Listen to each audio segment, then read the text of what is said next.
All right, let's do this thing.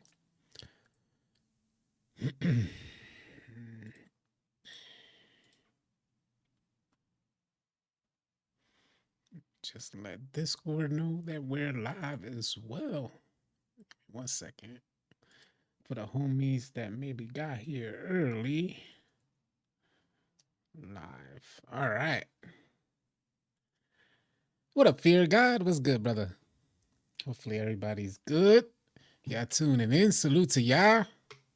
Man, I was surprised when I saw those ratings. I had no idea that it was like that. Um, I feel like 2K24 is not that bad of a game compared to what is rated. Uh, although I personally don't necessarily want to get on the game. I didn't think it was a bad put together game like that. I don't like it per se, only because it doesn't meet what my expectation. What up, Titan 2? What's good, man? Mac Mass, Kenty, Wagwan, Dex, what it is? 2TK in the building, Ace Boogie. Uh, this crazy. We low rated now. Yeah. It is. I'm gonna share the ratings. I've shared it on my Twitter. You guys see my X profile right underneath me here, right there. Go ahead and follow me on X. I dropped the ratings. I create graphics and stuff like that that give out 2K stats. And I so happen to you could type in !Twitter if I'm not mistaken, and the link will come up. Uh, but I posted a graphic showcasing all of the Metacritic scores from 2K16 to 2K24. I didn't do 17, 18, 19, and 20, but I did 16 and then jumped to 21, 22, 23, and 24. What up, y'all? All City. Hold on. Let me read these comments. I don't want you guys. What up, Loudleys? Video games are supposed to be fun. I don't know what 2K was thinking. Yeah, that's where I'm at too. That I think I don't deny the fact that it may be fun to a lot of people. I don't deny that. Like it may be fun to folks, but I don't think it's hitting the same like it used to hit for that core player base. I haven't played 2K in 2 months, going on 3 new kicks. And it kind of goes to show because there's a lot of people who come here and watch the stream and they say that I haven't played the game in the longest time, but they still connect with us, which I truly appreciate, by the way. Uh, I just mean to say, although we may not play it, we still want 2K to be the best. Like we're hoping, like we just leave out that slither of hope that they create some sort of change that will get everybody hyped, similar to the release of 2K24. Before the release of 2K24, I'd never seen the community so excited about a release. I'm not just speaking out my behind here. I'm dead serious. Never in all the years that I've played 2K had I seen the 2K community as hyped as they were prior to the release of 2K24. How did 2K jack that up? I have no idea. But sure enough, they dropped it. The community was happy, and then they changed it again, similar to what they did in 2K23. And then it was just too much back and forth. It was like, well, I thought you said the game was great. I thought it was going to be amazing. In your marketing, you said that the game was going to be super amazing. Why'd you have to change it if it was so amazing? Fear God, what up, man? All right, All City, not gonna lie. WNBA Online feel better. The jump shot creator give 2K21 jump shot creator. Oh, that's crazy. The jump shots feel better than my actual players. Mr. Draft King, what up, man? I can go days without playing 2K24, 2K16, and 17. You couldn't get me to stop playing. Yeah, same here. I couldn't get off the game. I didn't even really like 2K17 after hitting Legend on 2K16. You know, hit that Legend run is a grind. When I got to 2K17, we had a whole new affiliation court because the River City, that was another thing that 2K did amazing, is that they will have this competition between the rivals, the affiliation rivals, and whoever won that competition will get a whole new court. Do y'all hear what I'm saying here? Imagine right now Elite versus Rise, and there's a new park that 2K did not release yet. That's what happened in 2K16. There was a whole new park 2K16 had already released. There's a battle between all the affiliations, and River City ended up winning. River City ends up getting a new park on top of a skyscraper where you saw helicopters and birds flying around, and you had the sky as the background. Uh, and it was little things like that that kept you intrigued, kept you excited. Everybody, the bragging rights was in winning that park. Sure enough, River City won that park. I was affiliated with River City, and we ended up getting a whole new park. Those days are gone. Uh, I deleted 2K's trash. Guy Lee with a $5 super chat said, just supporting the channel. Your breakdowns of what's going on are excellent. What's your favorite year of 2K? Appreciate you, Guy Lee. Thank you, man. So when I put things in perspective and I say, what's my favorite year? 16 was really a good year. Hit Legend that year. But for me, my favorite year, when I think back of the collective experience, I was more advanced by this time. NBA 2K20 is just my favorite year. It was a year that I spent so much. Part of that has to do with me building up as a content creator, developing as a content creator as well. So I think it was all these things tied in that made 2K20 my favorite year. The grind was real. We had Legend in 2K20 as well. The consensus between the community, 16, 20, somewhere between 17, 19, seems to be that the good majority of the 2K players really like these years. You know what I'm saying? So those are the years that I pretty much hit Legend. And when I compare the Legend runs, I see, well, 2K20 has a special place for, it just is what it is. And 2K hasn't been the same since. Blake, been a member for 5 months. Appreciate you, Blake. The whole team on vacation. Is going to take a whole month before they come back. Yeah. So, if you let the 2K devs tell it, they're hard at work at 2K25. Hard at work. And it kind of irks me because it's you guys are not creating a game from the ground up. 2K is not creating a game from the ground up. And considering their financing, and considering how large the team is at 2K headquarters, and we're not talking about a 3-man team, a 10-man team, a 100-man team, or even a 1,000-man team. We're talking about tons of people who are involved with making every iteration of 2K. When we think about that, it's like, yo, are you kidding me, B? This is what you deliver? You telling me that whole game, that whole company of employees couldn't figure out how to fix a tip ball, like a jump ball, like a tip off? You couldn't figure that out? So, just little goofy things like that. I say, hold on a second, bro. You can't be serious, bro. That should have been fixed ASAP. Instead, we waited 6 weeks for them to fix the jump ball animation that zoomed the camera out back into the stands.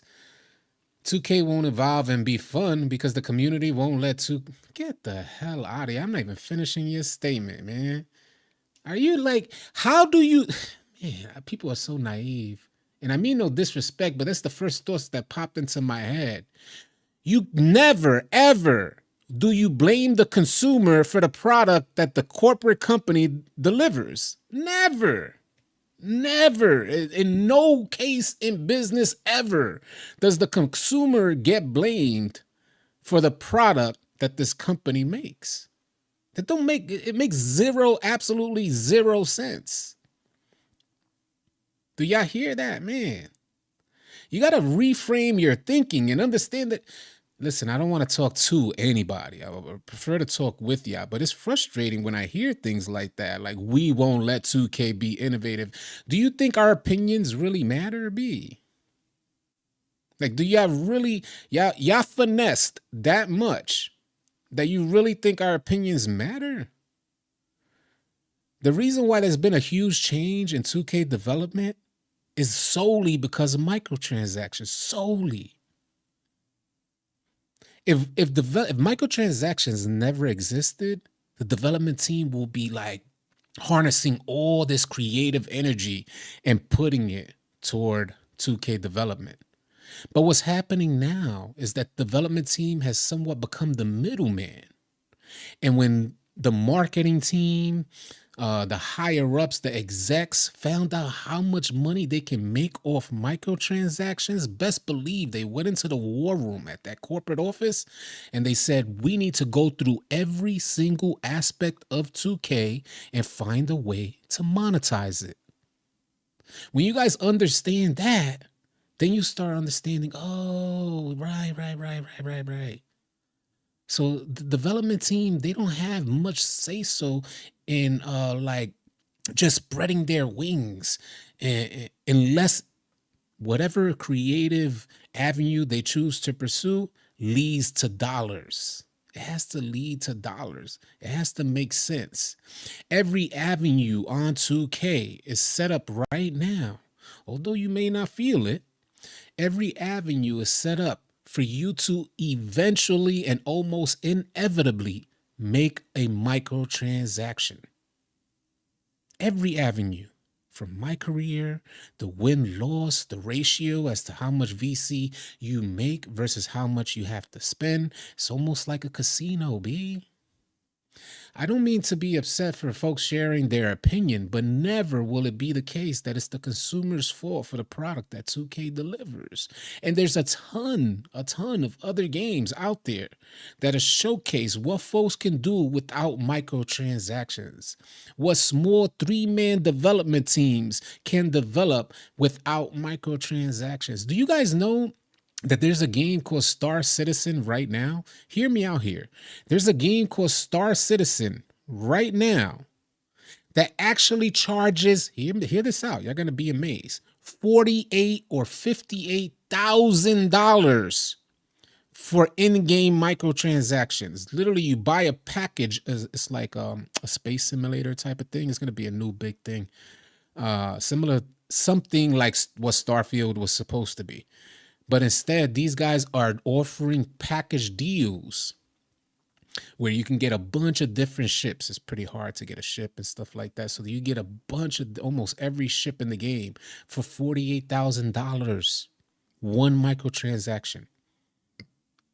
What up, Brutal Mac? What's good, man? What up?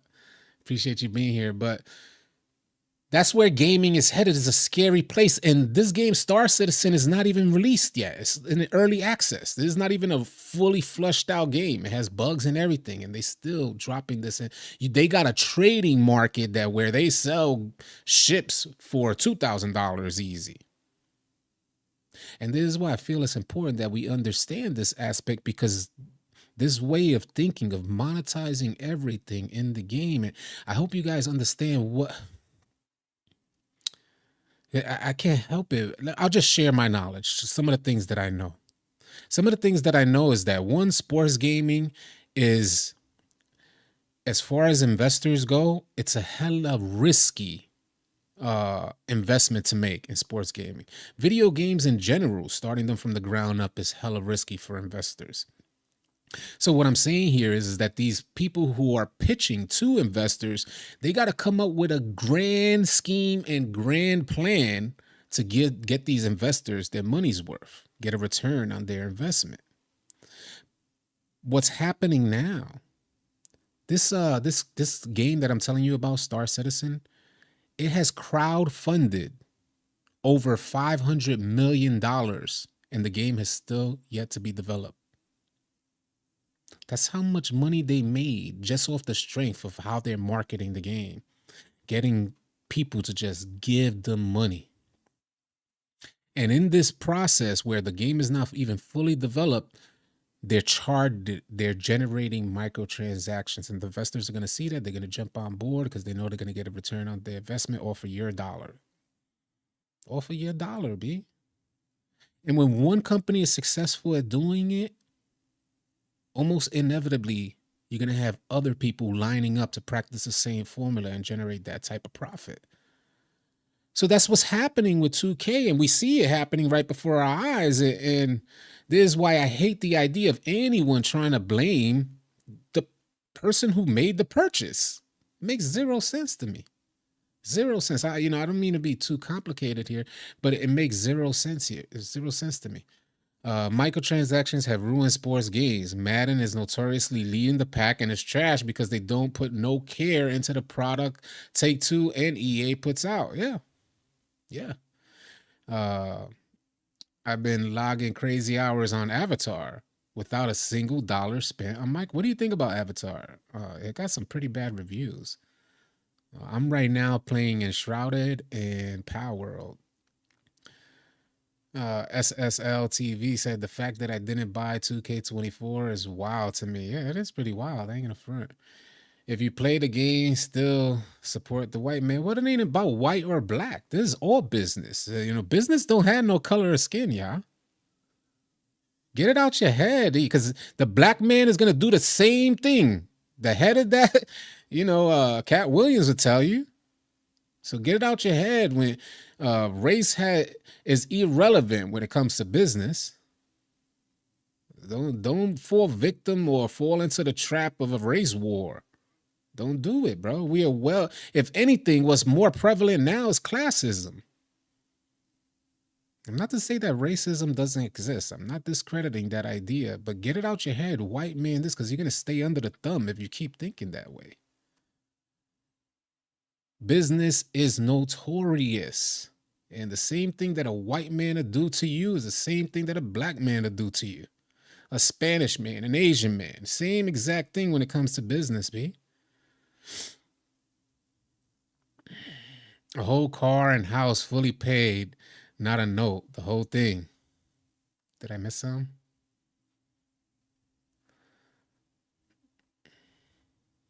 No incentive, a lie, don't care who tell it. I bought it when it was on sale and got a refund. Look at that. Keita said I bought it when it was on sale and got a refund. Green is the most important thing. Yeah. I love that game. I would name it my game of the year. Which game you talking about? Oh, you talking about uh the Avatar joint. Okay, interesting. Game of the year. Statement was correct. He didn't lie. Yeah, I lie. Don't care who tell it. Uh, I think 2K got beside themselves and went away from what brought them so much success in the first place. So let's put this in perspective, yeah. Because if we understand that it's a natural evolution, like if we, all right, put it like this. Let's say me and you, anybody in this live stream chat. Let's say we go out and we create a game, right? And we find some success. And I touched base on this on the 2K crossover report podcast, uh, where 2K has some pretty slimy ways when they were on the come up. They would take mechanics, gameplay mechanics that just rip them off somebody else. They'd actually take people like Jay Easy. I mentioned Mike Wayne used to work at EA. They'll take him, make him the head of development for 2K. You get what I'm saying? So they'll take they'll use these slimy tactics on the way up. Now they're already here. But let's say, for instance, that me and you so happen to develop a video game and it has the slightest bit of success. And then 1 year we try microtransactions. And we see in that first year how much money we made off microtransactions, where we were struggling, not necessarily struggling. Well, we were pretty much breaking even or receiving a suitable amount of profit. Microtransactions just threw that thing through the roof. There was so much more money that came in. Are you guys telling me that me and you, we have a business and I come here and say, we done made millions of dollars off of microtransactions for that annual cycle. And I say, nah, B, we can't do that to the consumer base. What do you think you feel to tell me? Boy, you better take that consumer base somewhere else. We doing microtransactions and we're going to keep on building on it. So that aspect of it, I totally understand that aspect of say, yo, we made so much money off of this. Let's continue on. But there's one way to do it where you can maintain integrity for your company, where you offer microtransactions as a great incentive. And I think Call of Duty is a perfect example of this, where I don't feel robbed when I play Call of Duty to buy a pack for a particular gun. They have endless amounts of packs. And if I like the aesthetic of a particular package, then I'll do that. And I feel like it's really an option for me, but it's not absolutely necessary for me. Well, in 2K, it's very different because your player plays differently without boosts. Do you get that? The patches change particular players that you already have made, rendering a lot of players irrelevant, almost forcing you, if you want to compete, to create a new player. So you see the difference in tactics there, where 2K continues to take this slimy road and kind of encourage you to spend money on a $50,000 VC sweater. They constantly put new gear out each season and everything like that, and get these deals with other companies so they could add their gear into the game. Do you understand why? Because you don't notice that 50,000 coming off your VC tab. You don't notice that until you want to make a build and you find out you don't have enough VC, so you got to buy one of those packages. The whole game is geared towards taking VC away from you. So the house wins in the end. And when you want to make a new build, which is the most costly thing on 2K, you're going to have to buy another pack. I don't think 2K has to approach this in a slimy way. I just don't see it. I think 2K should incentivize overflood the thing with VC. But if you want to make a new build, then you have to use this. So everything aesthetic in the game, flood everybody with VC, because that boosts endorphins, and 2K is not thinking about this. This is what the Nintendo the creator of Super Mario said it perfectly. And there's a reason why Mario is such a successful franchise, or whatever you call it. I don't even know what is labeled under, but there's a reason why Mario has lasted generations upon generations, because they understand the psychology of gaming. There's always a coin to grab. Every few seconds, there's something to explore. There's always something that boosts your endorphins. 2K never and I know 2K understands this, but that's why we're seeing this downward spiral in gameplay. We're seeing this downward spiral in players that want to play the game. Where Mario, on one hand, is always boosting your endorphins. Second you get on the game, it's like crack. I need to get this coin, or I need to find this thing. There's always something to get, to receive, to reward the player. Where in 2K, they've become so arrogant in their way that they fail to realize and they fail to reward the player. So now it takes over the years, it's come to a point where now it takes the slightest bit of frustration and folks are like, turn it off, next game. And that's what we're seeing right now. We're in the thick of this thing. We're seeing it right now. House always wins, man. Call of Duty servers always been better than 2K as well. That's facts, man. Hey, tell me about this, B. Imagine Call of Duty was operating on 2K servers. Imagine Call of Duty. There would have never been a Call of Duty if they had 2K servers. It just wouldn't have been no success. Probably Fortnite would have been the main FPS shooter, or whatever. I don't even know if that you call that an FPS shooter, but I don't know if there would have been a leading FPS shooter for that matter.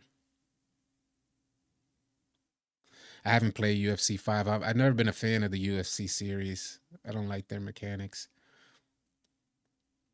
What we're saying here is that if 2K operated on the same servers as Call of Duty, then the experience that you have offline on 2K, you know, that responsiveness, you know how you feel like a goat when you're offline? How many of you guys played offline? If you're new to 2K, you played offline and you think you did amazing. You're like, yo, there ain't no way I'm about to kill these dudes online. And then you go online and you're like the worst player. You barely score a point where you're scoring 50, 60 to 100 points offline. You could barely get a bucket online. Why is this such a drastic difference from your offline gameplay to your online gameplay? You play offline in Call of Duty. You go online, you're experiencing the same speed, the same fluidity, the same responsiveness. Why doesn't that happen with 2K?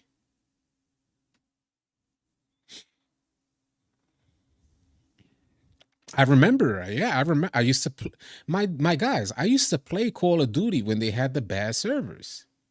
And even then, it was way more responsive. Even back then, when Call of Duty had the poor servers, it was still way more responsive than what it is now. Yo, I used to go crazy, bro. I mean, like getting additional internet, getting different type of routers, shopping for different routers just so I could have the most optimal response time on Call of Duty. Now that joint is just standard. Everybody that get on damn near have that good response time. Call of Duty cares about their community. Well, I mean, it's a fair exchange, right? The homie said because Call of Duty cares about their community. Well, it's a fair exchange. They care. They understand that the community is devoted. They're committed. They have a heavy core player base.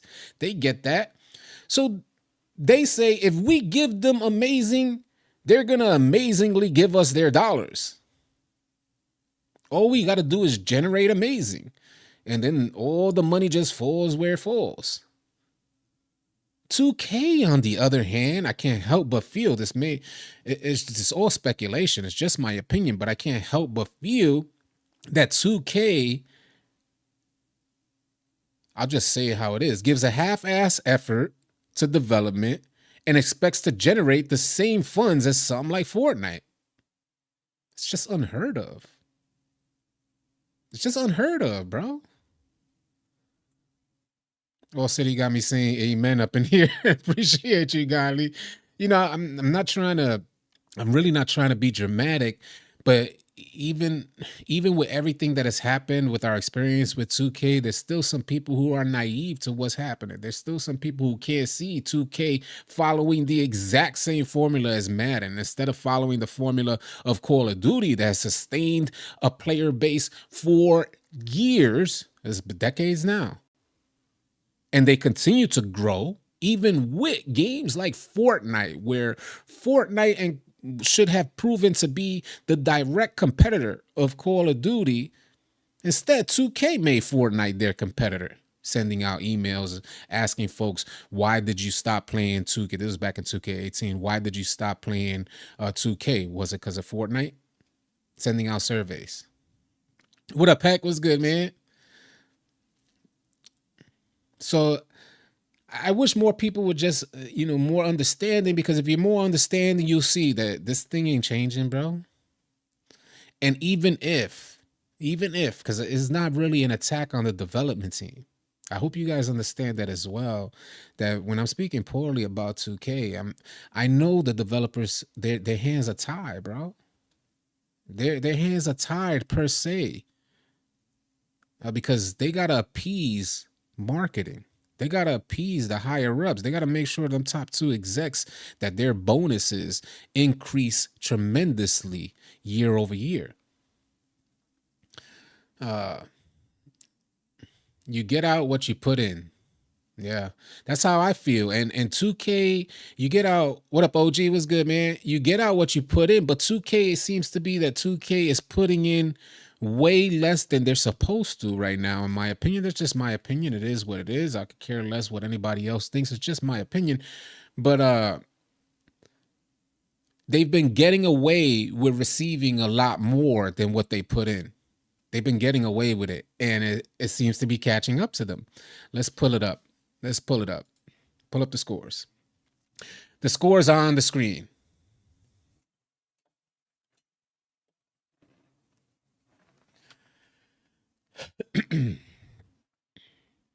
Universally, the 2K community feels that 2K16 was one of the best 2Ks of all time. And the Metacritic scores reflect that. In comparison to these other games, 2K21 was rated a 0.9. Didn't even make it to 1. It's the best out of 5, if I'm not mistaken. Maybe even higher. Maybe it's 10. Because 16 got a 6.7. So it's maybe out of 10. So NBA 2K16 rated by the users a 6.7. Then we jump to 2K21. That joint didn't even get to 1.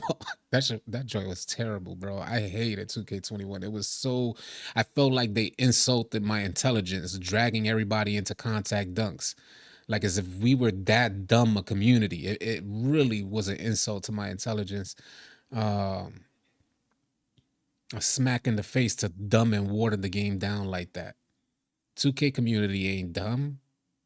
You think we just wanted to dunk on people and knowing that this man is guarding the 3-point line and you drag him into a contact dunk to get bodied on the ground? That was not realistic. 2K21 rated by you guys 0.9. That number jumped up tremendously in NBA 2K22.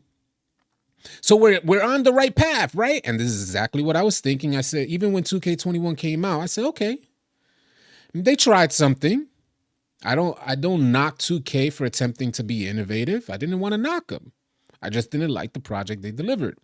So then we get 2K22.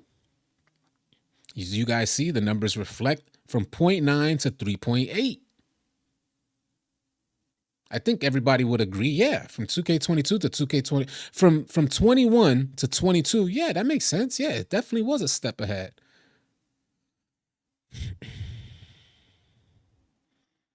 Yeah, performance-wise, remember that? I remember it all, heck. Heck said, bruh, 21 Next Gen Online was so bad for a while performance-wise, you couldn't even play online. It was choppy like if you was on a PlayStation 2. And then you had Ticino get on the mic, because he was one of the mayors. Every 5 seconds, some loud Ticino in my ear. It was a great idea. They just incorporated it wrong. I don't know what else they could have done. They should have gave the mayors way more power and say so. It would have been a great liaison between 2K and the 2K community, but no, they didn't give them any power. So the mayors were done. The mayors was like, F this. F all this. We don't even got no say so on what's getting put on our courts, because they used to allow them to somewhat design the courts. Anyway, from 22 to 21, a huge jump, 3.8. And then from 22 to 23, another step forward in the right direction. 4.4. It was a 3.8, jumped up to 4.4. So from 21 to 23, damn near 4 points. Right. I think that's in total alignment with what I was feeling and thinking. Right. That makes sense. Yeah. But then look at 24, y'all. That joint got a 2.0 right now. Dos. That joint got a 2. The only game on the list that's even close to 2K21. Who knows where this is going to end up by the end of the year? If a lot of you guys go on and leave reviews of your thoughts on 2K24, that joint might drop to 1 by next week. Yo, like, are we serious, man? That joint has dropped that much? And then why has it dropped that much? Because the community hadn't ever been this excited. Yeah, I kind of feel that way too, but it's a collective effort. The server's got to work. If you want to deliver a good experience, the server's got to be functioning properly. And I don't even only think is that is like, I really don't even base half of it on the servers per se, because there was so many goofy things that took place on the game where I was a spot up shooter in the beginning of the year. And I started out with a center this year in 2K24. So I didn't have to shoot. It was an inside center I started out with. And then I made a player that can shoot. While I was running center the first couple of weeks, I said, damn, everybody bricking and, they were having trouble shooting. I really didn't want to start shooting. I so happened to make a player that can shoot, and I was shooting fine. While everybody else was struggling, the first few weeks on my shooting player, I was shooting good. No money spent, no boost. I was feeling so proud of myself. And then 2K dropped the patch, and from one day to the next, I had to spend all of season 2 unable to shoot, whether I was spotting up, whether I was dribbling to try to shoot. No matter what, I couldn't knock it down. Zidane Dada's in the building. What up, Bambo? I couldn't knock it down. And then season 3's update happens, and now I magically could shoot on all my builds. I said, nah, bro, you see how discouraging this is to me? That while I'm going crazy all of season 2, hitting the lab, spending hours, trying to figure out the right jump shot, looking for new jump shots, going on 2K, It was out of my hands all along. It was completely out of my hands. It was the artificial difficulty that 2K put into the system. So 2K's involvement yet again ruined my whole experience on the game, and I couldn't recover from that. When I found that out in season 3, I was happy to shoot again. I was happy to be shooting well again. I even made a point guard build, and I was going crazy, having fun. But it was like it all hit at the same time. Hold on, 2K, you try to finesse me, B. 2K, you did it again, bro. Y'all got involved again. And that's how I felt, Guy Lee. I felt duped. I felt duped. And I've been in a sensitive place with 2K. I've been in a real sensitive place since 2K23's huge disappointment. So I didn't think that I was mentally able to handle it again. So I said, you know what? I have to step away, bro. Because 2K puts me in a bad mood. I get on the game and I see goofiness. I end up angry and I start clenching my jaw. It just doesn't feel right. If Mike Wang would just leave the game alone like he said he would, right, Rav? He said he would. Or the fact you flick the stick to do your move and your player just sits there, Tyler.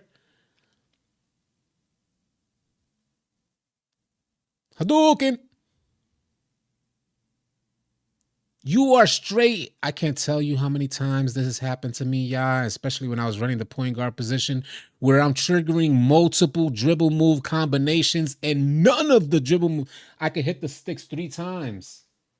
And I'd even be on the game while I'm talking to the homies saying, yo, I'm hitting the stick right now, y'all. Look, and putting it so they hear the stick flicking and nothing is happening to my player, like on screen. Straight, not even recognizing my controller input. Absolutely insane.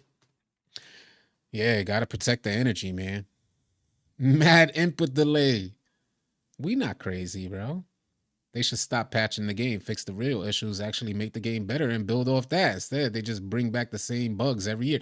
Why do we have the same bugs every year?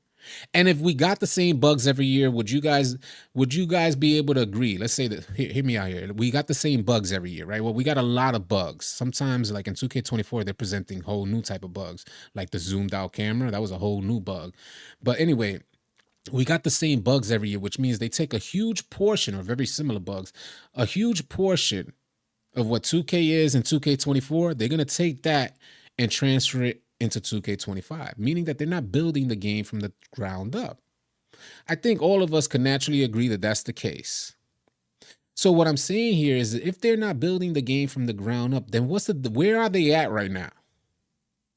What's the difficulty in maintaining a connection with the 2K community to help us through a lot of the issues that we have with 2K? Because if you let 2K tell it, they're busy developing 2K25 right now. And we fall for the same old routine every single year. We fall for it. Oh, now the devs, and then you got some new little bootleggers out there. We got some new dudes out there saying, yeah, well, they're busy. They're doing 2K25. Man, listen, bro, we done heard that excuse for 5 years straight already, bro. And somehow the next year's iteration somehow is way less developed than the game that you're playing. Is it? It is. It's the same game every year. And I have mixed feelings about it being considered the same game every year. I do see some differences, but as far as the core game, like from a development perspective, I imagine they're taking a good chunk of that and transferring it over so they could build on top of it. So when we get these patches, if they're building on top of this core that they have, so they're building on top of 2K24 for 2K25, when we get a patch, they're peeling. They're not adding, they're peeling. So the layers come back, and what happens? You start seeing old bugs that we had for 2K24. Or for 2K24, we start seeing what we had in 2K23. This has been going on for a few years already, man. Why is it every single release is something difficult about joining your friends? Do you guys know that I made a video and created a badge called the Join Your Friends badge way back in 2K19 or 2K20. That same issue has plagued the initial stages of 2K for I don't know how many years already, y'all.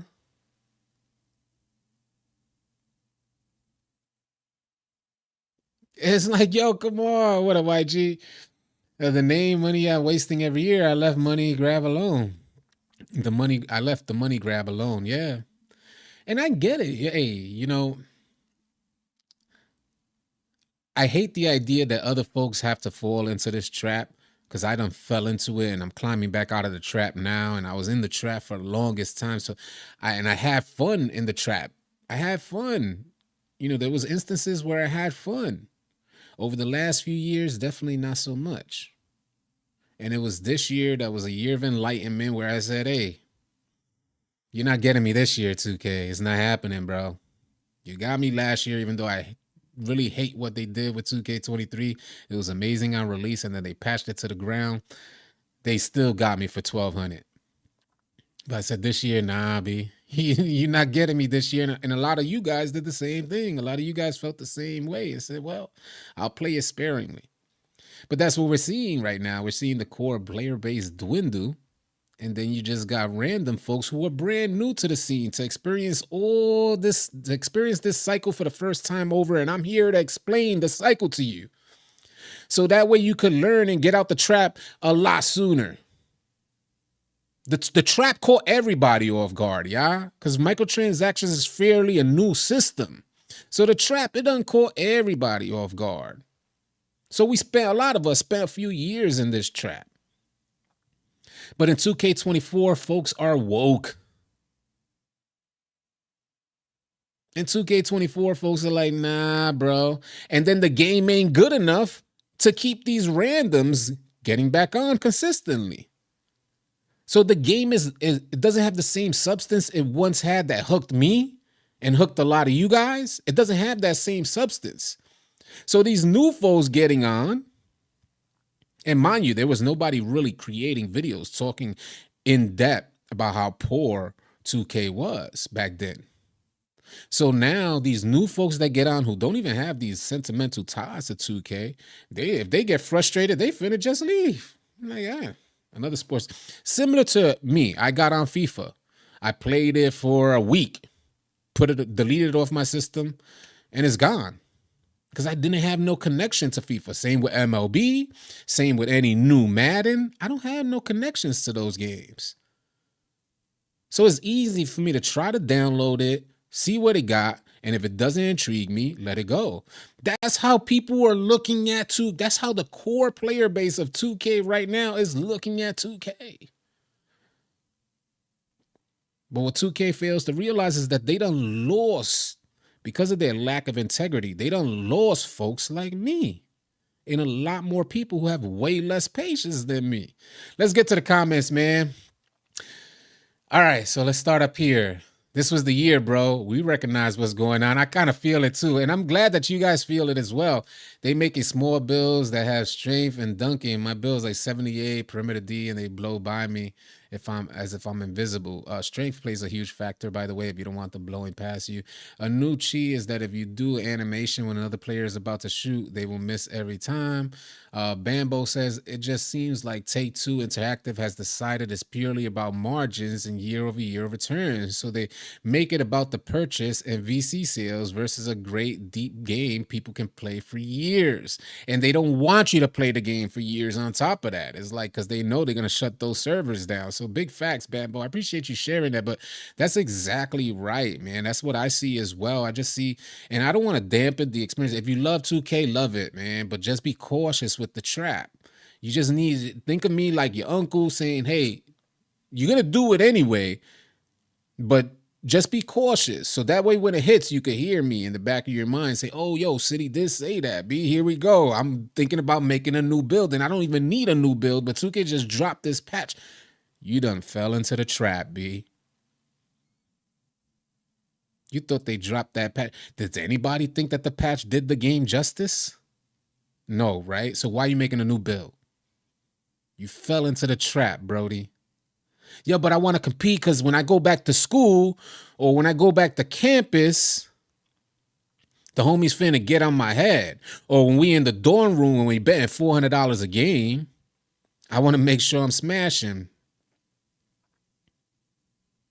So I get it in certain instances, but just be cautious when you're going down that road because $400 could turn into $800. $800 could turn into $1,200 before you even know it. You done spent that money and didn't even see it being spent.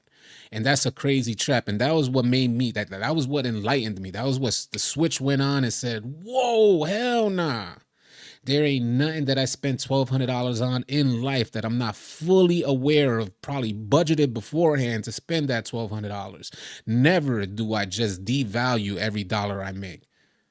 But for some reason, I fell into the trap with 2K and didn't even realize I spent that much money. And I'm asking, y'all, don't fall into that same trap. Be cautious with it.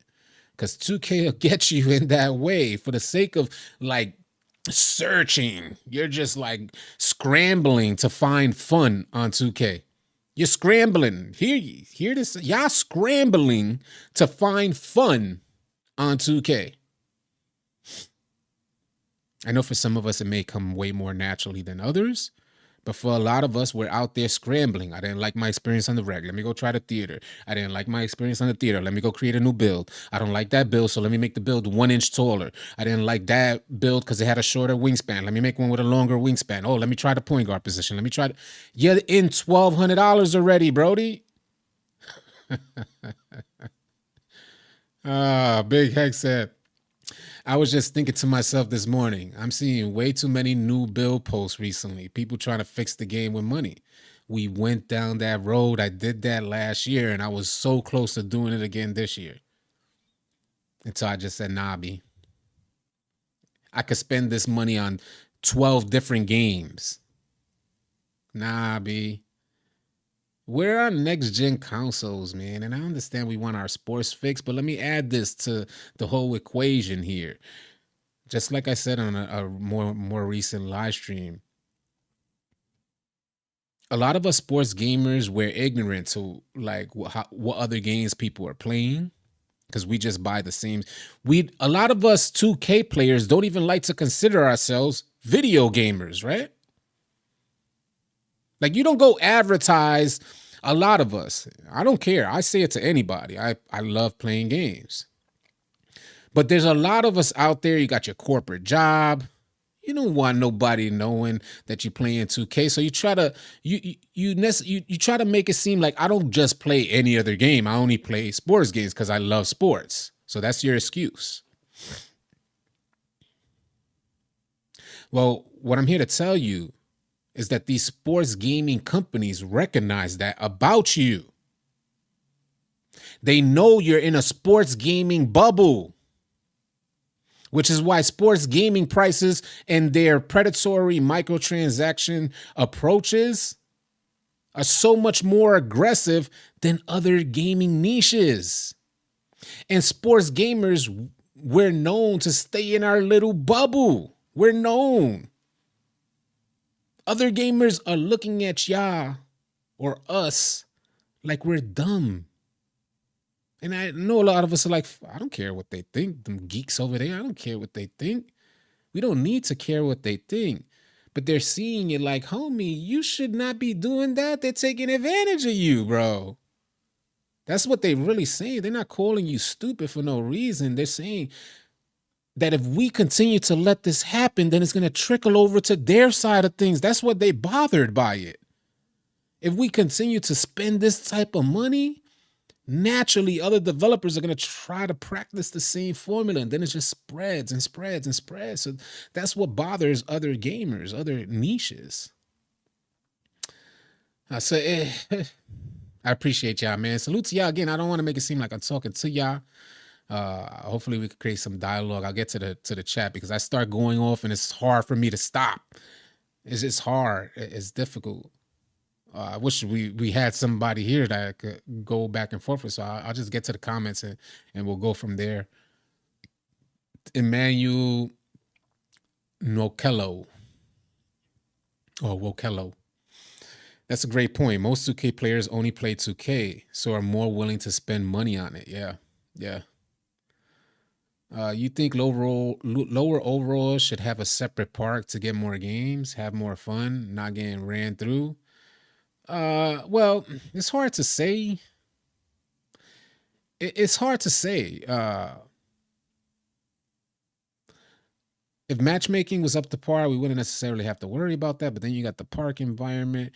I think I like the idea how 2K has approached it, because this is very much in line with damn near all of online gaming. You can't just bring any low overall nothing in no other online gaming, you'll get smashed.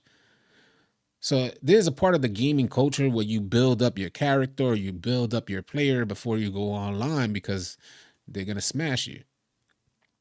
So it's hard to say. I think I don't know if there's a way to make that happen where they have just matchmaking for low overalls, but then you got to worry about people taking advantage of low overalls, trying to finesse the system and get into this area where low overalls are. It's been going on for years where folks would join. Before in the park, it used to be, let's join our friend. He's a 60 overall. Let's join him and get into the park. So there's always it's hard. It's hard to make that happen. Uh, what features or improves are on your 2K25 wish list? This could be a good idea for a video or podcast episode. This happens every year. There's always a wish list, um, and folks more towards the end of the year that share their wish list. And um, I've lost hope for 2K. I'm more so, if anything's on my wish list right now, I say my wish list goes well past anything that we could receive from 2K25. My wish list is that 2K get, because I experienced what how excited folks were to connect with the 2K development team prior to the release of 2K24. They were out and about. They were like puffing out their chests. They were happy about the product that they were delivering. My wish list would be that the 2K development team finds a way to stay connected with the 2K community for the entirety of the annual cycle. However they make that happen is how they make that happen. They get a community manager or somebody that is directly connected to the development team that can create changes. Not just somebody there all willy-nilly to chill with the 2K community. We don't need any of that. What we need is somebody who could provide us answers and provide resolution for the issues that plague the 2K experience. So if I was to add anything to my wish list, it would be more so directed to the development team and how they connect with the 2K community to help create a certain level of change that'll last years down the line, not just one iteration or a couple months just to sell the game. That says much, like that's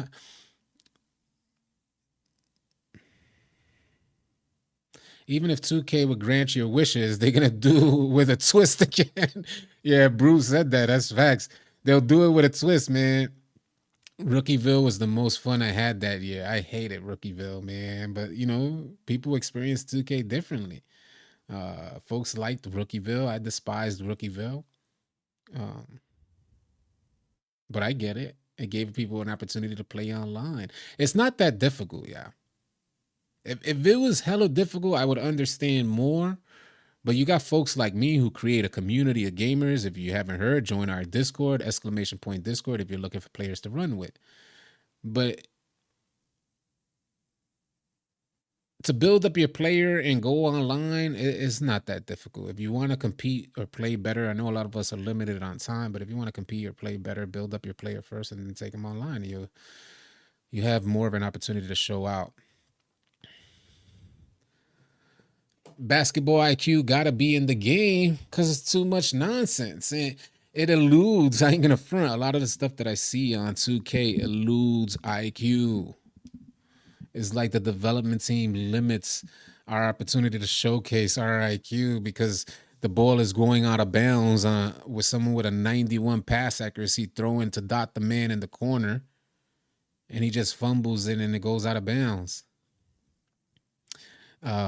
Jeep and Butcher said, unless 2K gets direction from the NBA to make a change, it won't happen. It's all about greed now, which is the end of good 2K games. I believe that too. because it's hard to come back from that type of money. It's hard.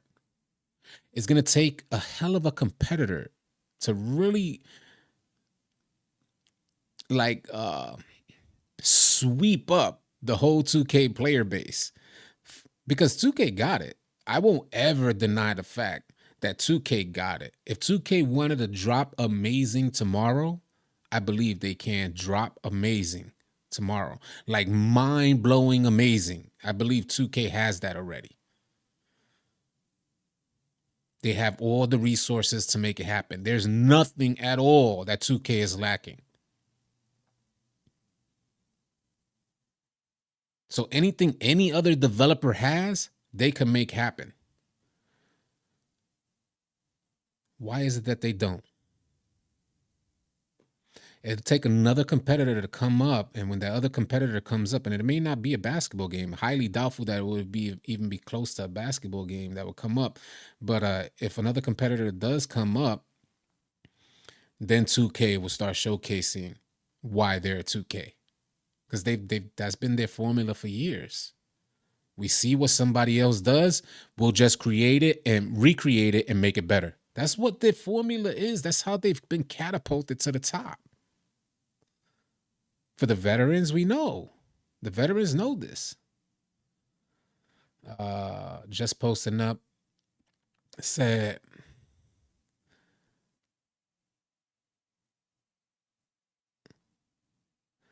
I just find it extremely hard to find games at lower levels. Nobody wants to run, and I'm not trying to play over 100 games in my career to get my player to be like a 75 to 80 overall.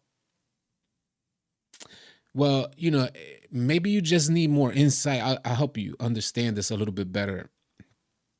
Maybe you need more insight as to how the 2K community sees this. Uh, because if you're outside the 2K community, maybe you don't understand why 100 games in my career is really nice. You don't want to, like, you don't grow your player at another player's expense. So that's the culture. How the culture. That's why when they see a 70 overall, they're dipping off the spots, because you haven't invested your time. And naturally, with somebody who has invested their time, they're going to say, whoa, I didn't invest my time. I invested my time to compete at a higher level. They don't want to go. They went through the motions. And when they see you come out with a 70 overall, they say, well, you just want to have fun. And that's okay. You just want to have fun. But they're thinking, don't have fun at my expense. Like, nah, bro, I spent time developing my player to get them 85, 90 overall, even higher. Uh, that's just how this, and this is universal, yeah. This is universal throughout a lot of fighting games, first person shooters. It's the same difference. There ain't much difference there. You get on 2K with a low overall. If you're running with a center, you may have a good time. Even some folks who run the 3 or the 4, they may have a decent time. But it's them folks that are going out there with a 70 overall that want to try to they want to try to show out with a 70 overall. And that'll be the last time you get the rock from your teammates. Unless you really showcasing something amazing. But the 2K community knows the limitations of a 70 overall, point blank, period. They know what a 70 overall could do. They look at your build. I could look at a 70 overall, go check your card, see your attributes, and say, oh, I know what you're gonna be able to do in the court. Hell, anyone has to develop a new NBA game. Uh, hey, you got it just posting up. Yep. NBA 2K should make rec and park normal bills, and pro am should be league bills. That would be dope, Captain. That would be dope. I would like to have a portion of 2K be set for the restrictions, or for folks that like that sim style of play, they could gravitate toward this game mode. I like that idea. 21 is horrible, but it wasn't this horrible. I don't think 2K24 is horrible. That's the crazy part. I don't see it as a terrible game, but I can't do it. I got on what was it? It wasn't last night, was it? Maybe it was last night. I think it was last night that I got on for a couple games. Maybe last night or the night before. But I got on for a couple games and that was it, B. I was like, all right, done. Out of here. They should. I think it was Friday night. It was Friday night. They should have a 75 and under mode in theater. Man, I didn't realize how many folks want to play online with these low overalls. I guess maybe it could be a good thing. You have a 75. I guess that is a good idea because they have that what boot camp event. I guess it is a good idea. They need a system close to chess servers. Hold on, what the homie said? They can match players quickly according to their ratings. That's dope. That's a dope idea. And Bambo said, unless you're playing with a friend, below 85 should be in their own world. 2K never gets it right with matchmaking, in my opinion. They sure don't. They sure don't. Stretch Pig says, City is eloquently articulating his perspective. He never misses the bigger picture. I try not to, man. I thank you, Stretch Pig. I really try not to. And part of that is that my roots are like in being a player and everything that encompasses being a player. So, for instance, this year, I really started out from 60 overall and grinded all the way to 99 overall. I went out there with a 60 overall. I was in the rec center with a 60 overall. So, I try to stay grounded and always think about what does a 60 overall go through? What does a 70 overall go through? Uh, all aspects from higher levels of competition to lower levels of competition. I try to figure out how are they seeing the game. So very early on in 2K24, we saw that the higher levels of competition didn't really like 2K24. They didn't like what we were seeing in 2K24. The people who were like not as good at previous versions of 2K or some of the staple 2Ks, they liked 2K24, slower paced, easier to dribble. The only thing they didn't like was defense, and then 2K uh, nerfed that as well, making it easy for the offense. It's tough because you watch this stuff happen, and I'm like, I don't know how some of these newbies got comfortable in 2K24. I could understand after patch 3, but during well, not patch 3, this the update for season 3. That's when everything changed and it got way easy for everybody. He says 60 overalls are in high school, 70 overalls are in college. Guy Lee says, City on point, no BS or nitpicking on this channel. Maris, appreciate that, man. I know I come across like I'm nitpicking. For some folks, they're like, get the hell out of here. He just complains about everything. I'm not complaining about everything. Trust me, it's not my intention. It's just if some of us knew, for the folks that have been playing the game a little longer, they know what it is. So they know I'm not nitpicking. They know I'm speaking facts. When you come from an era of 2K where they gave so much, it's like, all right, let me put this in perspective, because now when you get on 2K, especially for new players, especially since the seasons were released, you get a lot of aesthetic rewards. There's you get these ton of rewards that make you feel like you're constantly getting something, but the rewards are empty. Which is why someone like me don't even pay attention to his seasons. I hit level 40 and forget to claim my rewards from the season. Back in the day, we come from the era of 2K where, like I mentioned in the podcast, you were immortalized if you hit legend. That means that not only that, 2K will give the first 100 people that hit legend a free copy of the next year's version of 2K, and they'll send you a pair of shoes. They'll send you a pair of sneakers, a basketball. That's serious, y'all. I know this may sound like crazy to y'all, but yeah, this is what used to happen. And if you hit legend, your name was immortalized. So when you purchased or received your free copy, if you were one of the first 100, when you got on the next year's version of the game, you could run up to a wall and see your name on the wall. How dope is that? The whole process of hitting legend held a tremendous amount of value between 2K players. Like hitting legend was a gigantic thing for everybody respected it. Like no matter what, even if you thought that that person was terrible, if they hit legend, you know you couldn't say much. Even if you thought they were butt cheeks. You're like, well, he's a legend though, right? Because there was value in it. And now, as you guys see, nobody really cares about legend over the last couple of years. There's no wave to hitting legend. When you hit legend back in the day, it spread through the community everywhere, bro. Everywhere. Now the homie's hitting legend. Yo, let's pull up. Nah, he's about to hit legend by next week. Oh crap, he's about to hit legend. Everybody's viewership will go up when you're like that close to legend. So there was such a, because the community was so tightly connected, there was still toxicity, but legend is one of those things that was respected by everybody, and it's just changed tremendously, and that was because of what 2K did to the legend run. It has nothing to do with the community. It's what 2K did to the legend run. And what I'm saying by that is that they failed to realize little things that kept the game immersive and appealing. Little things like dodgeball and trivia that kept people on the game, anticipating these particular events. I never liked dodgeball or trivia, but a lot of people did. These little things that kind of showcase that 2K will tap you on the shoulder every now and then. Here, take this.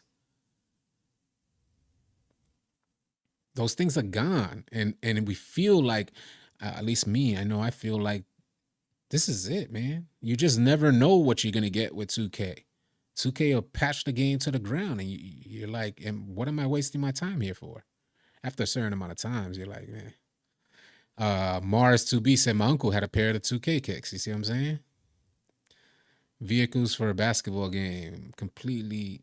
Vehicles for a basketball game as an incentive or reward for you. Vehicles that go 1.2 miles an hour, where someone's sneakers can go faster. You know, those sneakers that's supposed to make you walk fast or run fast. Sneakers moving faster than a vehicle or just about the same speed is insane to me. And then you're getting vehicles for a game where there's none from point A to point B. It makes no sense to me. All right, let's get to the comments, because then I'll keep yapping here. They may think it gives you too much power in the community to be a legend. Jeep and Butcher, it's a crazy theory. It's a crazy theory to think, because legend did give people power. I mean, it dead seriously did. Legend runs will take over the entire 2K community. I think Poor Boy Sin and his runs were crazy. It would dead seriously take over the community. And they did have a lot of power, but what's wrong with that? You know, if anything, they should be encouraging this so that somebody always has something to aspire to. It's what the NBA has done. The NBA doesn't remove their legends. They continuously, like, you think the NBA wants to forget their legends? Like they're just trying to forget about MJ? No, they embrace their legends, because their legends encourage folks to aspire to something bigger. How 2K didn't realize that, I have no idea, bro. What up, Reggie? Yeah, remember the Tiger Awards, the 2K16 Legends? They need to, other dude guitar said they need to simplify some of the game mechanics back to 2K16 level. I think they're doing too much. Go back to pie charts and specialization builds. Give legends the +5 to all attributes and badges. It was so simple back then. Like it was so simple. And they definitely complicated things. I actually like the builders that we have now, but I totally understand what you're referencing. Yeah, now Poor Boy Sin has barely viewers. Sad to see, not gonna lie. I didn't even realize that. Poor Boy Sin ain't getting the views like that. I didn't even realize that. That is unfortunate, because Poor Boy is definitely one of the bigger names in 2K. They don't understand those are the role models for randoms. Yes, they are the role models for randoms, and 2K is straight taking that away from the community. So now everybody's lost, and everybody, and this is why you have so many, although egos never Like, no matter how good someone is at 2K, they could be complete butt cheeks, man. But they make that one good play, and now they're the best players ever on 2K. Is insane. But there was always a reference point to say, this is what's good. This is what's considered good here. And a lot of us, we stood in the park. A lot of us, let me move this down a little bit. That's another thing as well that I like to touch base on. That's another thing too, that how did 2K collapse the park scene, bro? You couldn't get me damn near on any other. In 2K20, damn near the whole year, I hit legend playing in the park. It wasn't until the very end, I was on my last bar, that folks were like, yo, let's go into the rec center. They have 92 and under. Let's go in there so we could upgrade quicker. That was on my last bar. And even then, I didn't even really like going into the rec center. How did 2K collapse the park the way they did? How do you have such success and then collapse? Oh, man. I hope you're having a good day too. What up, Hassan? Please do a video on the top 20 things wrong with 2K. Rod Right. I promised myself that I wasn't gonna go on attacking 2K, and hopefully you guys don't feel like I'm completely attacking 2K. I understand we're here expressing some of the things that we wish could be done better, but I'm not gonna invest a lot of my time in video production or content creation attacking what we all know already. And there's a reason for that, because there's a bigger picture. It doesn't serve me much benefit to continue planting the seed that 2K is poor when my channel is based primarily across about 2K. But in these live streams, I could definitely talk, for us share some dialogue and share some common ground with you guys. But I don't want to invest too much of my energy downing 2K. And I don't want to sour the experience for the folks that are truly enjoying 2K. I keep trying to reiterate that. If you enjoy 2K, enjoy it, man. But I'll just pivot, and I'll make content on different games and stuff like that. And I'll give you guys the 2K news, things like that. So that's easy for me. I don't need to, before we used to talk about gameplay, badges, and all that good stuff. And now we primarily do news. So this allows me to continue staying connected with the 2K community without having to actually get on the game, which is a great thing. And because we have this Discord community of players who play the game every day, I can stay closely connected with them and learn what's happening on the game, even if I'm not on it myself. Anyone remember the park badges popping up? Was fire to grind for. The park badges was something. That was another incentive that 2K had and got rid of. I know a lot of people didn't like park badges, but there was a badge called the Streak Breaker badge. And a lot of people's complaint in the park right now was that when folks see a streak, they run away from it. And back then, I remember in 2K17, we were chasing streaks. We see a streak, yo, let's go take that, because we wanted this streak breaker badge, and you had to break a certain amount of streaks in order to get it. So we'd be hunting down streaks, and it's so easy. Like, it seems so simple and so easy, but 2K gets rid of these ideas. How about changing the shot timing 77 times in 2 months, causing frustration and demoralizing a good chunk of players? Say it again, John Ramos. Tell him again. Man, oh man. You can't finesse us. We know if our jump shot timing is different. And oftentimes, what I'm sorry to say is that oftentimes I realized on 2K that it's not 2K changing the shot timing. Oftentimes the servers are so bad that it feels like you don't even realize you're on this super high latency, a super high ping, and you don't even realize it. You could get one good game out of a whole night, one responsive game out of a whole night, and that's why that one game you went crazy, but every other game you're like mediocre shooting. A Solo said 2K24 lacks good rewards and ease of life fixes. Toxic players need to be punished for ruining games quicker with the option of someone joining mid rec. Thank you. Yeah. Yeah, I would like to see that happen. I don't know how they go about happening. I mean, I don't know how they go about making that happen, having folks on standby in case somebody quits out. Uh Maybe they'll have somebody come right into the game, and as far as rewards and things like that, at the end, the incentive, your VC, what happens there, because nobody wants to come into a game that they're down by 20 or they're down by 30 or they're getting spanked by a good team. So that somebody brought that to my attention when I introduced that idea as well, and I was like, yeah, that's a good point. Nobody really wants to just stay on standby and then get loaded up. Folks start quitting out when they're down 30, and then get loaded up into a game that's you down by 30. I have personally believed there could be an easier fix by rewarding folks based on their individual performance, uh, which I think 2K tries to do, but they don't do it good enough. Um, Park where legends are made at the best play to test your skills with a lot of builds. Yeah. Beating higher rep players. Yeah. Yeah. It used to be fun, man. But it's facts, Bambo. Server stability always been a problem.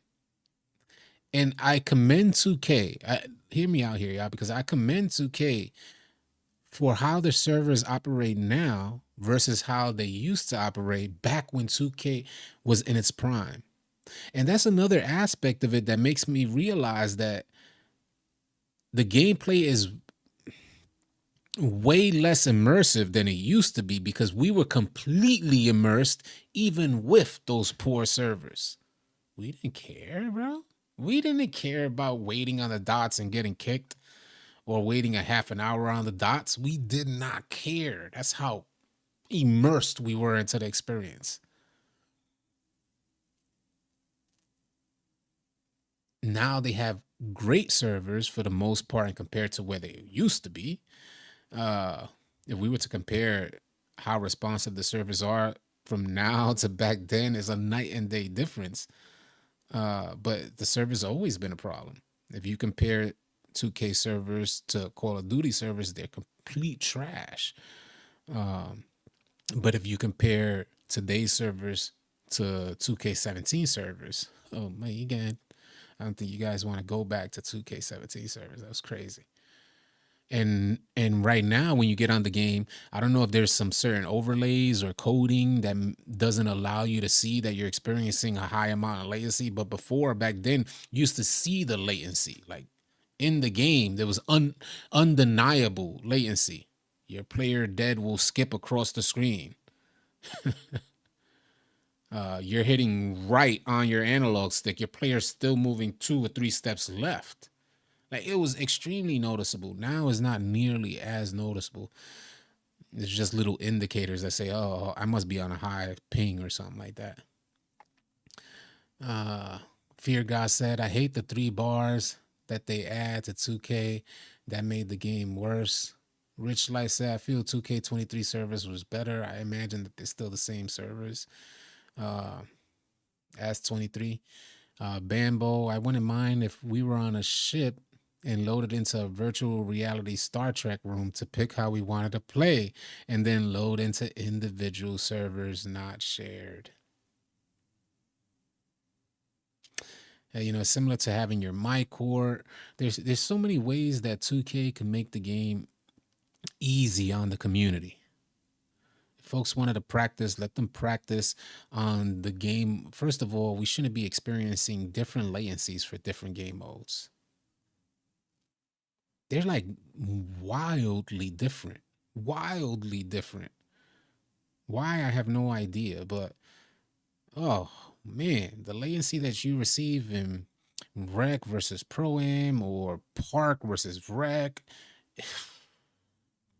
I don't know how a lot of the new jacks make it through the transition, because I could imagine easily being turned off by playing an online an offline game and dropping 50 points and then going into the park and unable to score 2 points. This has happened to me over the years. Uh, but I could only imagine how that would feel for a person trying to compete online for the first time. That's got to feel hella discouraging. I miss NBA Live and the dunk contest. I miss my court horse. Look at that. Look at yep. Y'all see what I'm saying? This goes to show you that the 2K community, we here, yeah, we seen it. They used to be horse. And yo, I forget about these things. But yeah, man. We used to have the 21 court, first person to get to 21. Every man for themselves. Different latency, different game modes is lazy work. I feel the same way, ambidextrous. Uh, One of the biggest issues for sure. You think NBA Live can make a comeback? If yes, what are they waiting for? So, for the good folks who've been here a long time, they know. I reiterate this damn near every stream, because oftentimes the response we get is, when's NBA Live coming back? Well, NBA Live was disbanded by the NBA. Just so you guys understand, I can't say it was direct, like the NBA was the ones that gave the go ahead and say disband that. But I'll tell you guys the scenario of what happened. It was reported by Brian Mazik over at Forbes.com. He's a sports writer, and he reported that NBA Live was set to release a free-to-play game, but it so happened that NBA Live was going to release this free-to-play game when NBA 2K dropped. And I think this was around 21, if I'm not mistaken. 21 or 20. I could be mistaken. But they had a free-to-play game all set up to bring the player base back to NBA Live. This is why they wanted to go free-to-play. At least a main reason, one of the reasons why they wanted to make it free to play, because 2K already has a chokehold on the basketball gaming community. So it was in their best interest to drop a free to play game. Well, reported by Brian Mazik, the NBA hit up NBA Live and said, nah, you can't drop no free to play game, because that's going to affect the sales for 2K. It was shortly thereafter, although this game was already damn near set to drop, shortly thereafter, the whole team was disbanded that created this free-to-play game, and we haven't heard from them since. So will they come back? I have no idea. Highly doubtful. It looks like that was the end of NBA Live. Maybe they'll work something out in the future, but the licensing agreement between the NBA and 2K lasts about another 2 years. It was a 7-year contract signed in 2019. After that 7 years, who knows what could happen? And maybe into the release of 2K26, we'll see something different. My take is that 2K is going to get way more expensive, because we started seeing the inflation costs on 2K when 2K signed that contract. If you guys don't know, the first contract was signed in 2011. And that was for about $500 million. And then the second contract was signed in 2019, and it doubled, and more than doubled. The licensing agreement contract more than doubled to $1.1 billion, 2K, and they had to pay that over 7 years. So, of course, that trickles down to the consumers, us. We have to pay for that. And I imagine if you guys don't know, those contracts are based off of 10 to 15% of the game's revenue. So in 2011, 10 to 15% of the game's revenue came to about $500 million. In 2019, 10 to 15% of 2K's revenue came to about $1.1 billion. So that should give you guys an idea of what they're going to be paying out for the licensing agreement when they sign that contract in 2026 or something like that. It'll probably more than double or triple. So I imagine $2 billion for that licensing agreement or something like that. And of course, that's going to trickle down to us, yeah. All 2K needs to do is focus on mismatches, like someone that's short with low interior defense can't stop a big, and a big with low perimeter defense shouldn't be able to handle a play shot. Yeah, it makes sense. It makes sense. I know those are easy solutions, but there's so many like dynamics. You know, for me, I consider that we run zone, so we adjust accordingly. But if you're playing like a 3v3 game mode, I understand where you're coming from with that. There's so many variations of players. It's hard to nail that down. To put it simply, NBA is a part of the problem. Kinda, sorta, yeah. I mean, the NBA shouldn't be involved in this, but their interests lie in 2K. They have a close connection with 2K. It's part of what makes 2K a powerhouse in the industry. Uh, so yeah, kinda, sorta, and they're leaving no room for someone else to come up, and that's what big business is about. Damn near monopoly. They cornered the market. Ain't nobody else coming up. And if they do come up, they're gonna see them a mile away. Like when they're starting their development, seeking out investors, they're gonna see that, yeah. It takes a lot to develop a game, so nobody's gonna develop a new basketball game in secret. It's not gonna happen. Uh, so nobody's gonna come out the woodwork and say, here's just a brand new game. I highly doubt it. I guess anything is possible, but I highly doubt anybody's gonna just make a new basketball game on the low with nobody knowing about it, especially 2K. So if somebody even has the slightest bit of potential, 2K gonna get their grubby hands on it. If it offers any level of or has any chance of being successful, 2K buy you out in a second. No competition for 2K. None. The power of business, man. I used to cook in the 21 court. Yeah. It doesn't seem a very good timing. Hold on, what the homie said. To make such a low rated game with your contract coming up.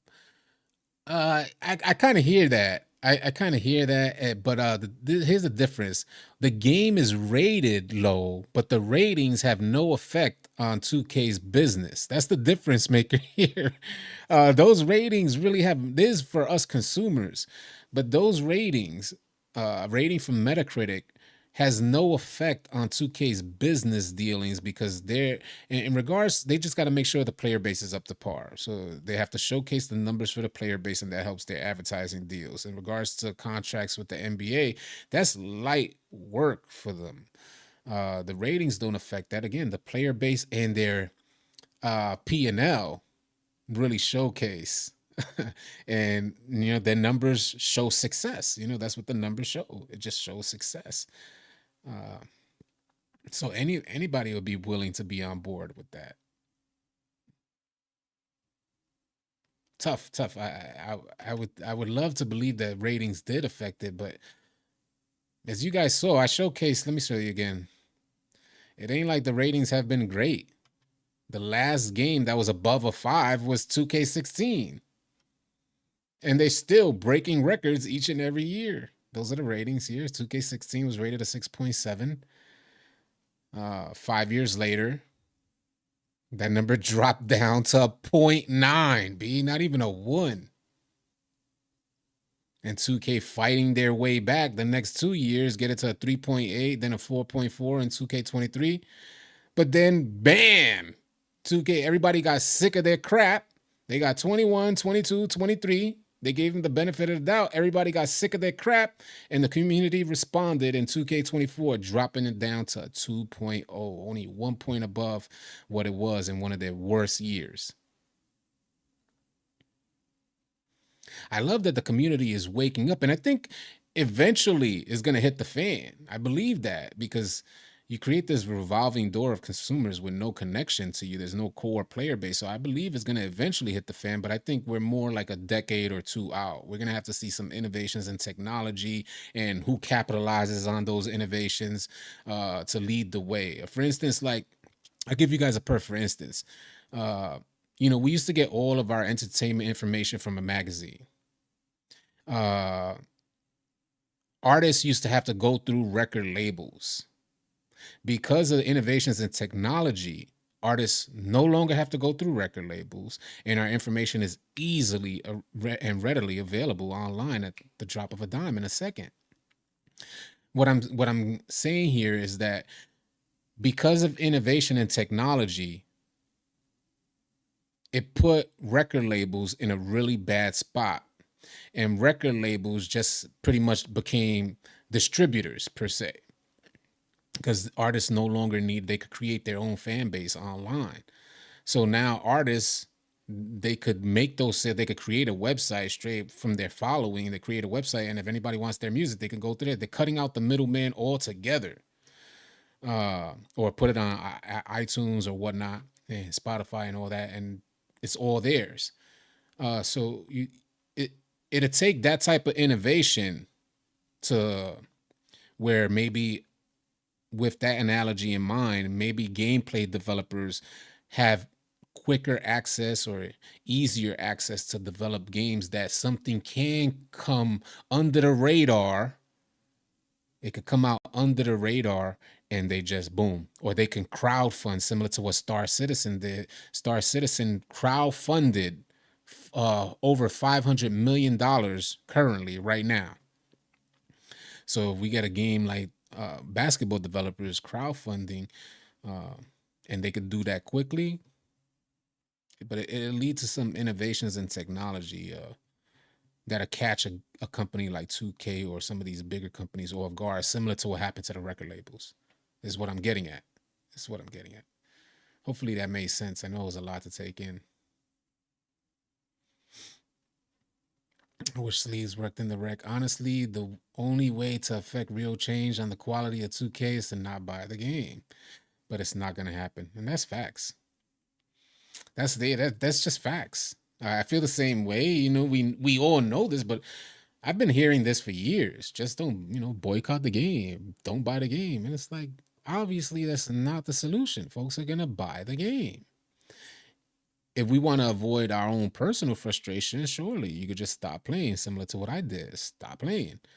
Uh, but people are gonna buy the game.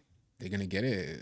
Right now, it's not even about buying the game anymore. It's how much you invest in microtransactions and limiting that amount. It's almost like 2K knows that everybody's gonna buy it. They don't even bank half their stuff on the actual purchase of the base game. A lot of what they're banking on is you uh, getting one of these microtransactions. That's what they're really banking on. Getting you involved in the ecosystem. They want to wrap you up in it and just got you spinning on the hamster wheel, doing laps for 10 hours straight.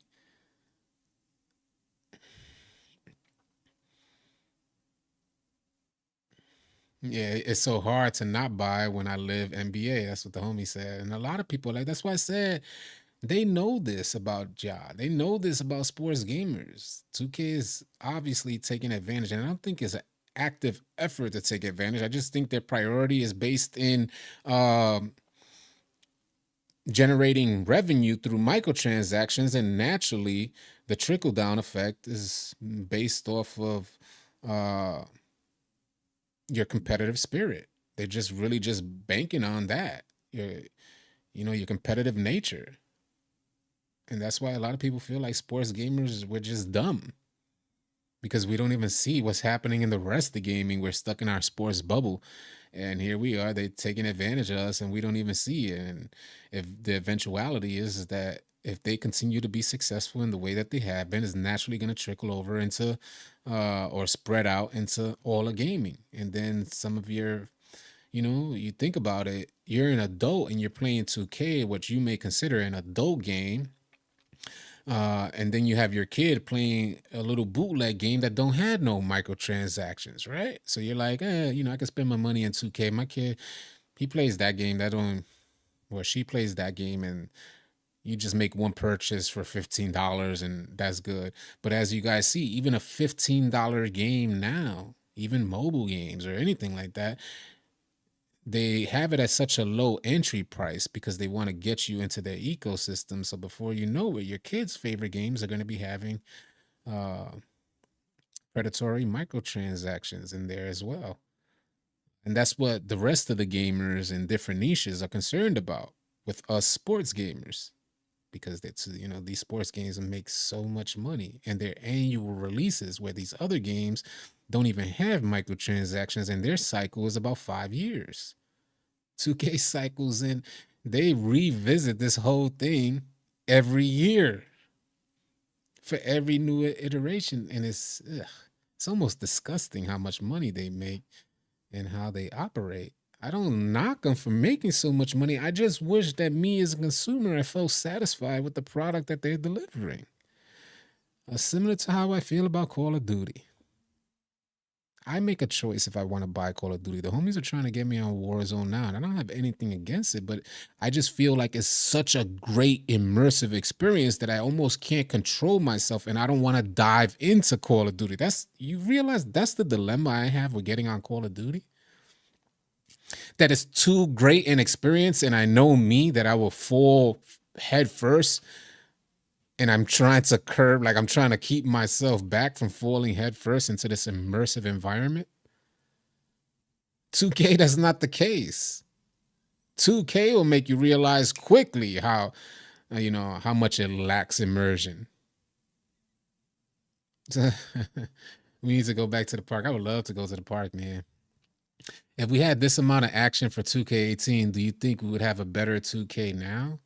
Uh, I'm not sure what you're referencing, this amount of action. What do you think they're gonna do with the city for 25? I think it's a little. This is why I think 2K has like this big heads and they don't see what's happening around them. Pause. But I think 2K is probably realizing now, and it's probably a little too late to get rid of the city for 2K25. I imagine it'll probably be gone by 26 or 27. I think 2K knows they're gonna f up 2K25. I think they already know that it's gonna be a buy year, bro. Like they had, like I said, the community. I have never seen the community as hyped as they were for 2K24. The dev team don't know what they're in for.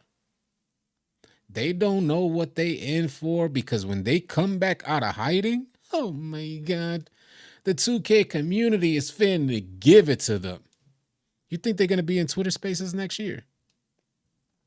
I want to see how many folks got their balls hanging next year,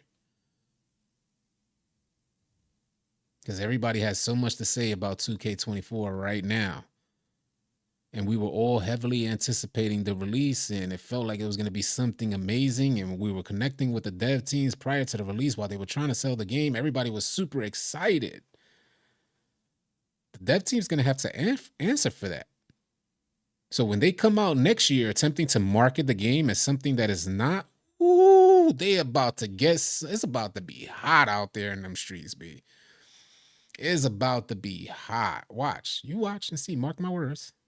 We already know there's going to be a bunch of folks that just be deriding, but I know there's going to be a lot more people saying, "Hold up, you said that in 24, and look at what we got. Hold up, you said we was this. Hold up, you said that."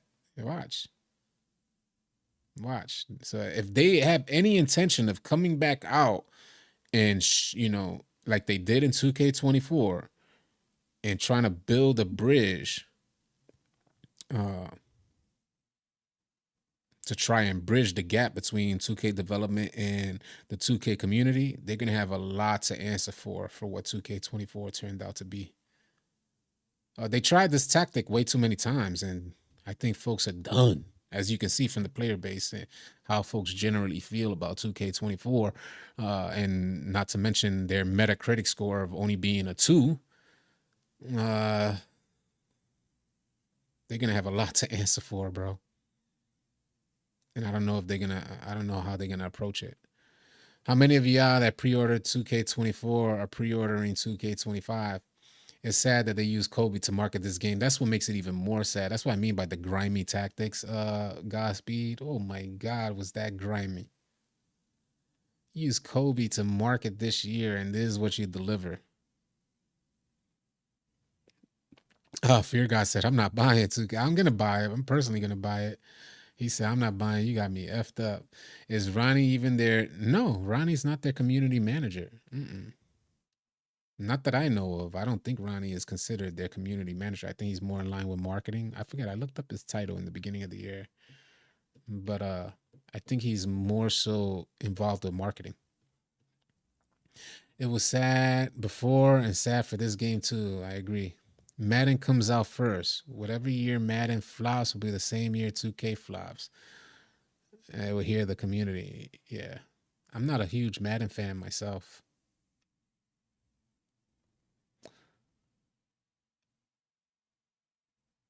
2K23 and 2K24 is the worst game of all time, is what Fear Guy said. Well, look at that. We already, damn, time flew by. We were vibing. We were vibing damn near almost 2 hours in.